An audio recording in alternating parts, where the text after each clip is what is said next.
The fire roared like a levying beast, its fiery tongues lashing at the night sky. Thick plumes of black smoke billowed into the air, carrying with them the acrid stench of burning wood and melting plastic. Sirens wailed in the distance, their urgent cries slicing through the chaos. But as the fire trucks and paramedics arrived at the entrance of Maplewood Estates, they were met with an unexpected obstacle. Standing at the gate, arms crossed and face set in a mask of cold determination, was Margaret Hargrove. Dressed in a tailored blazer and pearls, she looked more like a corporate executive than a woman blocking emergency services. Her expression was one of sheer annoyance, as if the firefighters were intruding on her meticulously planned evening rather than responding to a life-threatening emergency. "I'm sorry," Margaret said, her voice dripping with condescension. "But without proper clearance, I can't let you in. This is a private community, and we have protocols to maintain order." The lead firefighter, Captain Jack Reynolds, stared at her in disbelief. "Ma'am, this is an emergency. We have a 911 call reporting a house fire. We need to get through now." Margaret glanced at her clipboard, as if the burning house were nothing more than a minor inconvenience on her schedule. "If we start letting people in willy-nilly, what's next? Pizza delivery drivers? Unregistered guests? Rules are rules, Captain." Behind her, a small crowd of residents had gathered, their faces a mixture of concern and frustration. Among them was Tom Bennett, a middle-aged man in a bathrobe, who stepped forward cautiously. "Margaret, maybe just this once. Just this once." Margaret cut him off with a sharp laugh.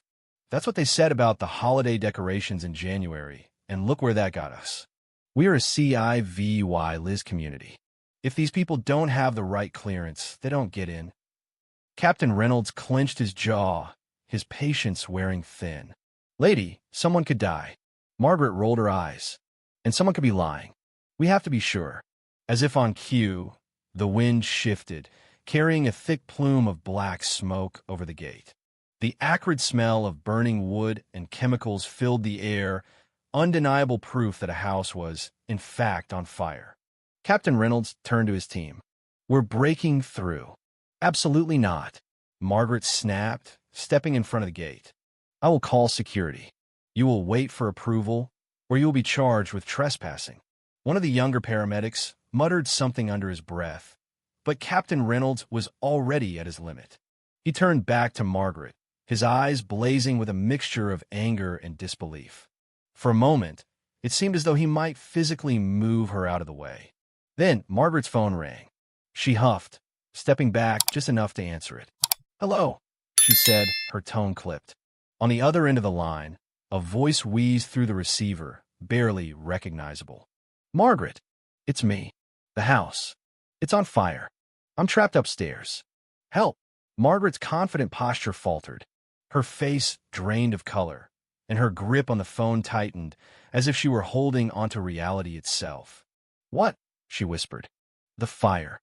Our house. Get them in, for God's sake, get them in," her husband, Richard Hargrove, gasped.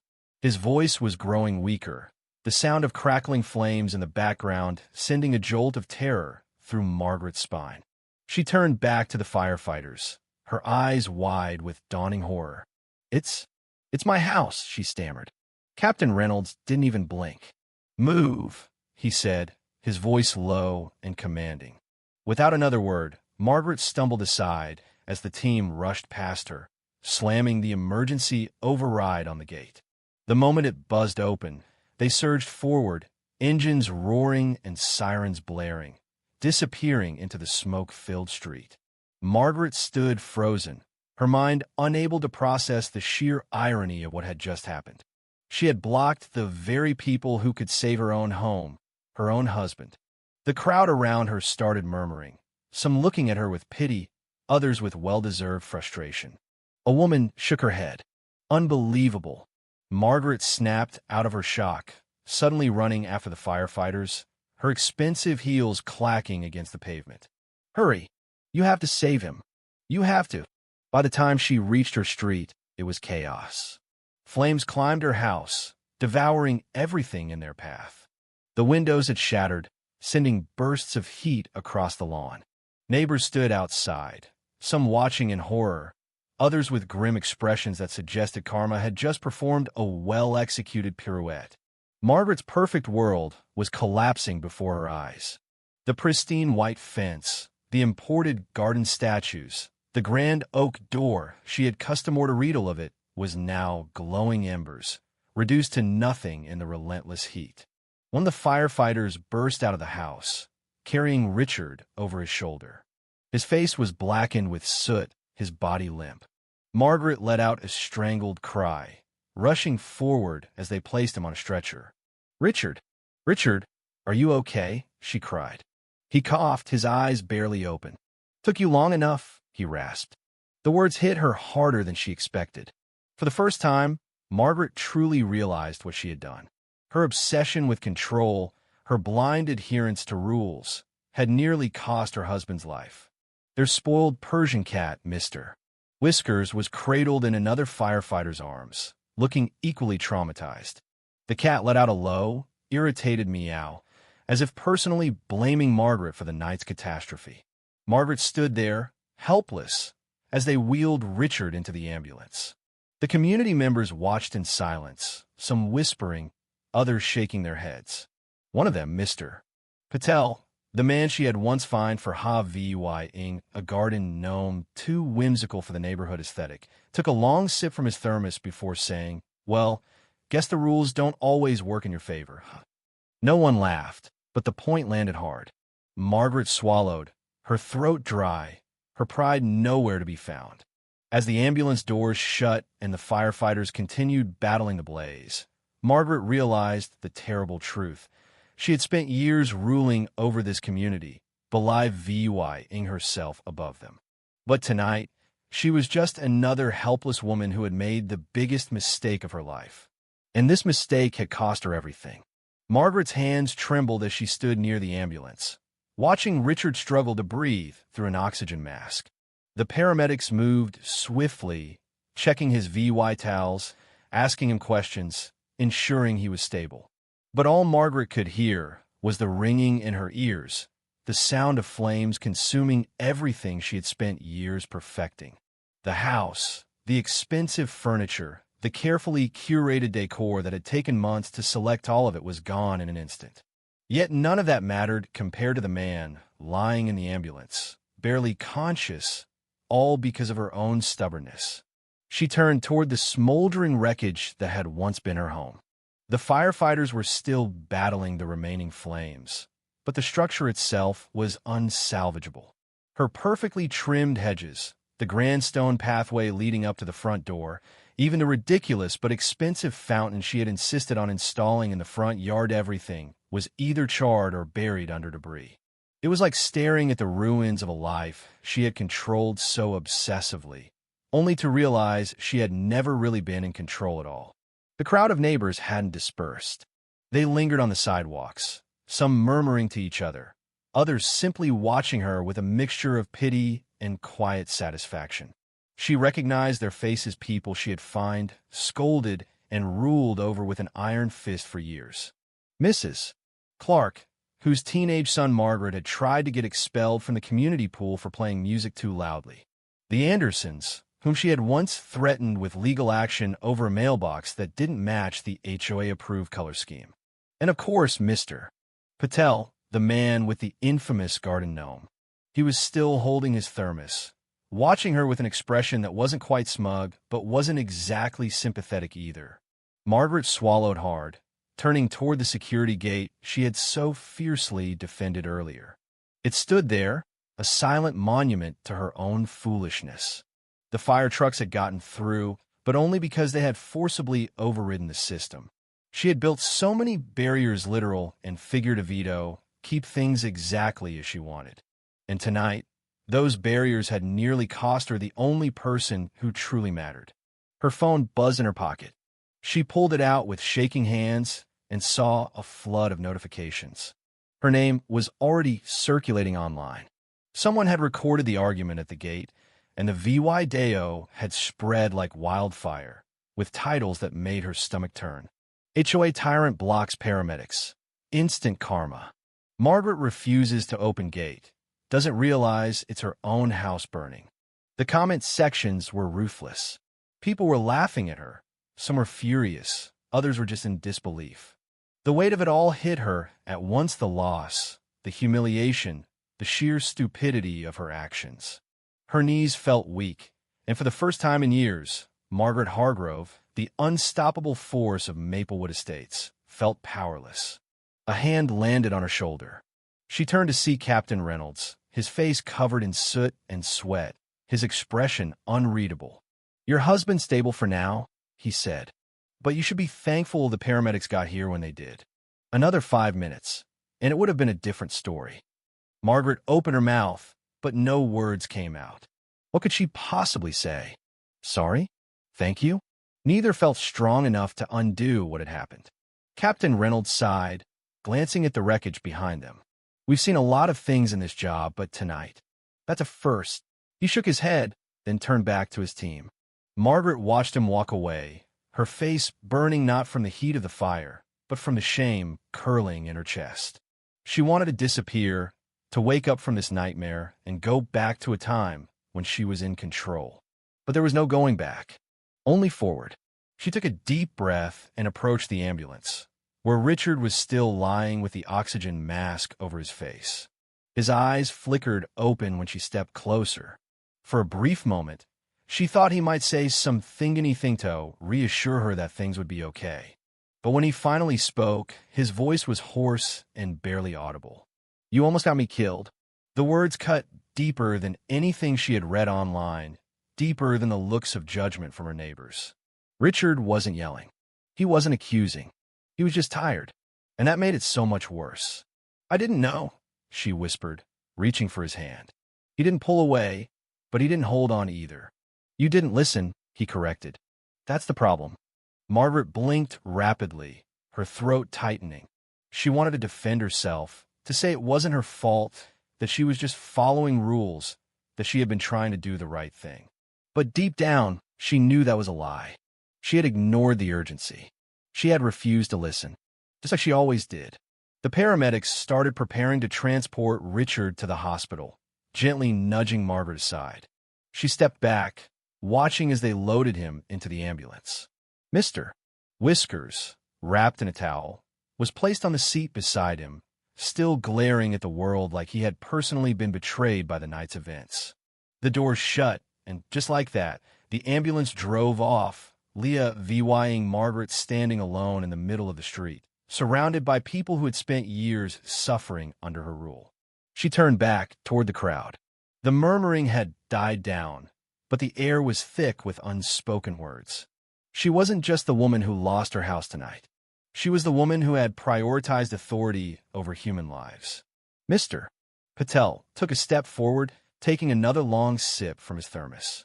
"You going to be okay?" he asked, but there was no real warmth in his voice, just the obligation of politeness. Margaret straightened her shoulders, trying to regain even a sliver of the composure she had lost. "I don't know," she admitted. The words tasted foreign coming out of her mouth.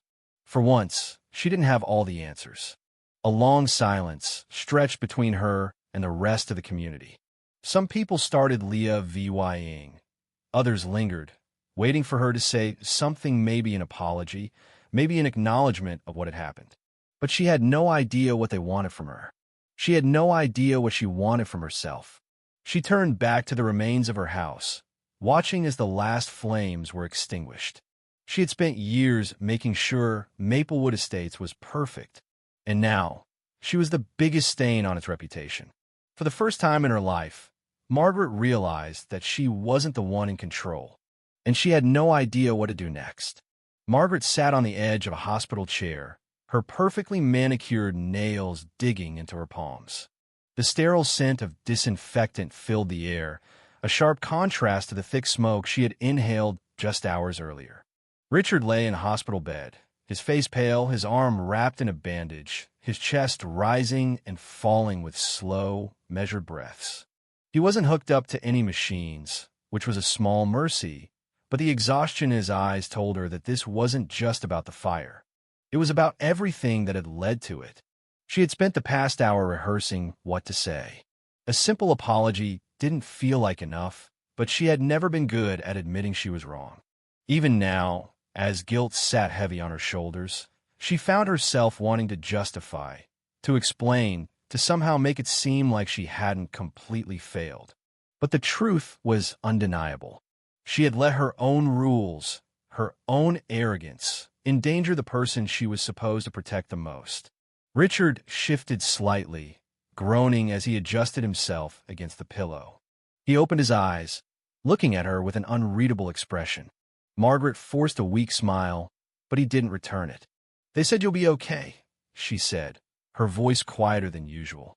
"Some smoke inhalation, but no permanent damage." Richard nodded, but the silence that followed was suffocating.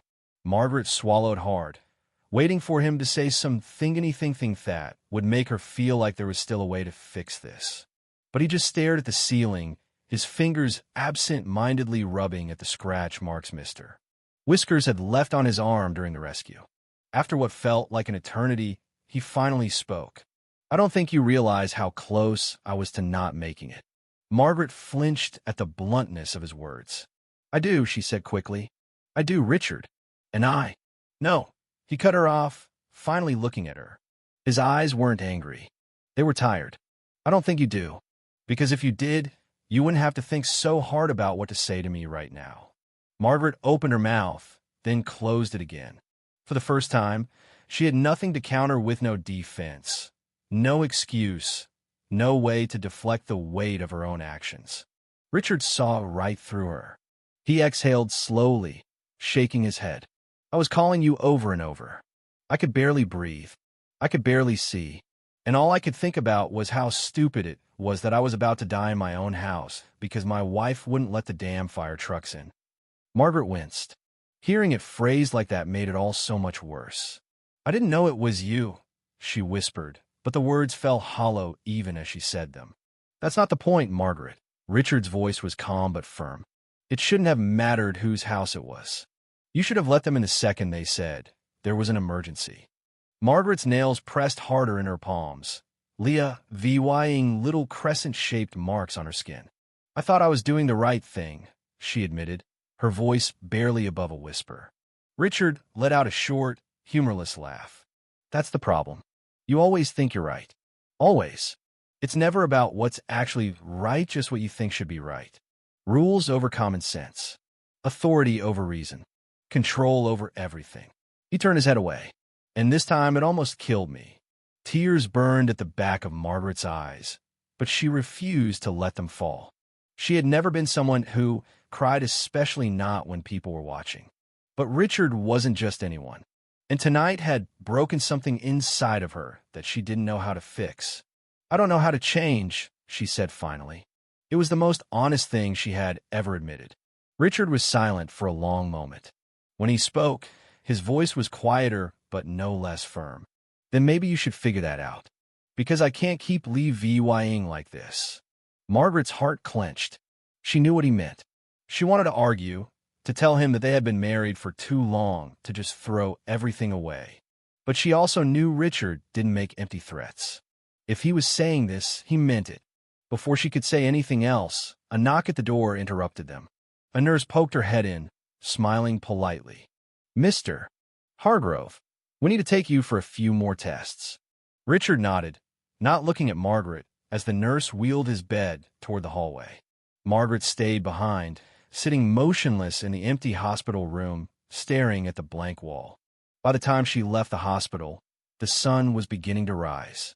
The cool morning air stung against her skin as she walked through the parking lot. She had nowhere to go. Her house was gone. Her husband wasn't sure if he wanted to stay married to her.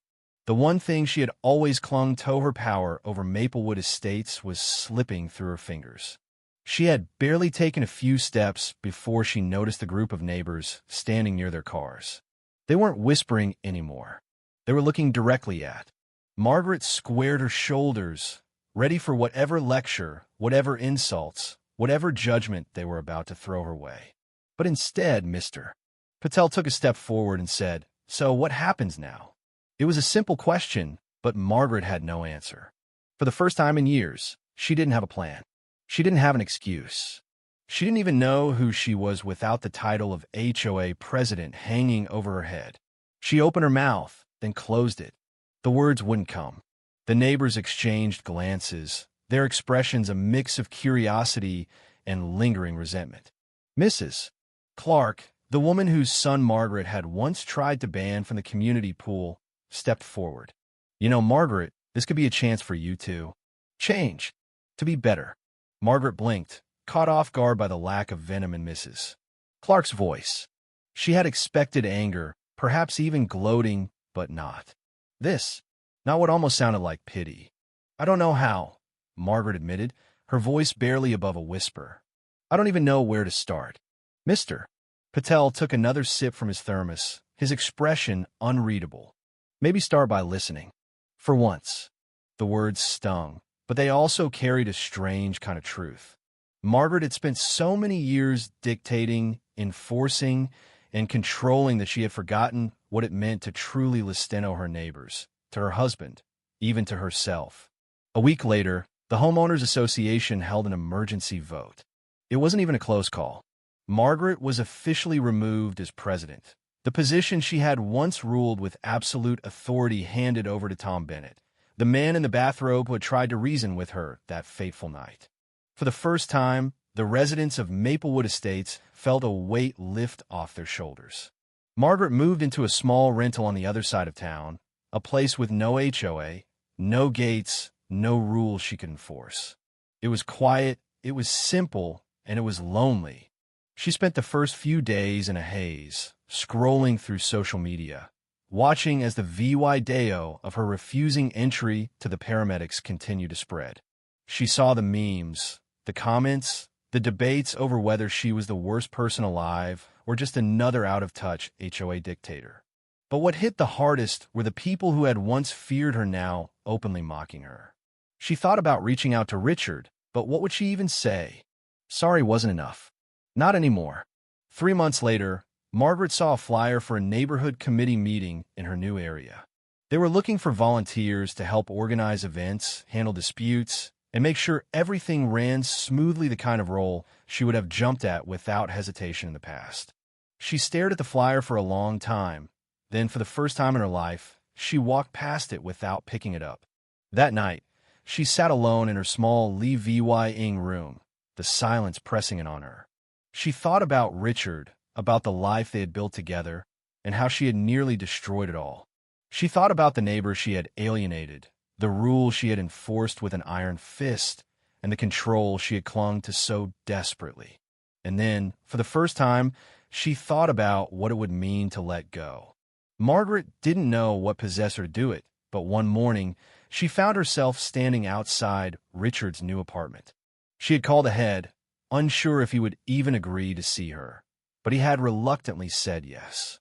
When he opened the door, he looked different, lighter, somehow, as if the weight of her control had been lifted from his shoulders. Margaret, he said, his tone neutral. Richard, she replied, her voice trembling.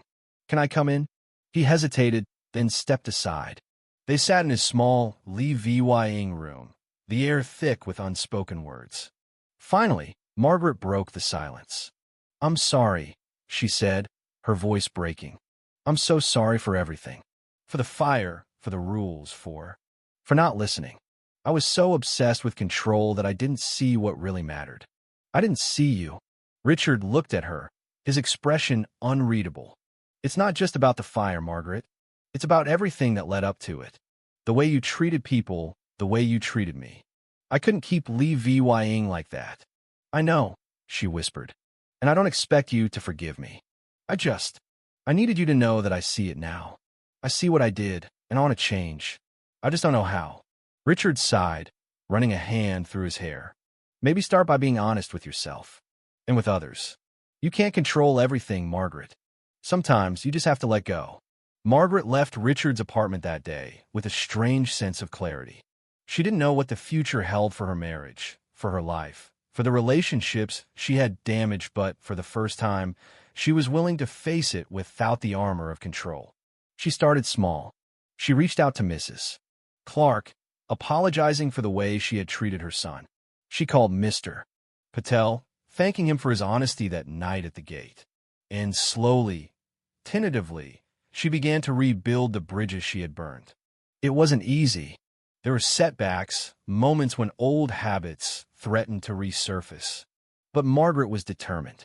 She had lost everything: her home, her position, the respect of her community, but in that loss, she had found something far more valuable: the chance to start over. A year later, Margaret stood in the park of her new neighborhood, watching as children played and neighbors chatted. She had joined the community committee, not as a leader, but as a volunteer. She listened more than she spoke, and for the first time in her life, she felt free. Richard had moved on, and while it still hurt, Margaret understood. Some wounds ran too deep to heal completely. But she had learned to live with the scars, to carry them as reminders of the person she never wanted to be again. As she watched the sun set over the park, Margaret realized that control had never been the answer. It was connection, compassion, and the willingness to listen that truly mattered. And for the first time in her life, she was ready to embrace them. If you were the one in this story, how would you react? Would you stand up and fight back, or accept the unreasonable pressure and control from the HOA?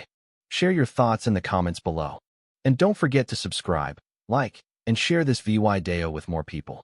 Your small action gives us the motivation to keep bringing you more intense and engaging stories. Thanks for watching, and we'll see you in the next video.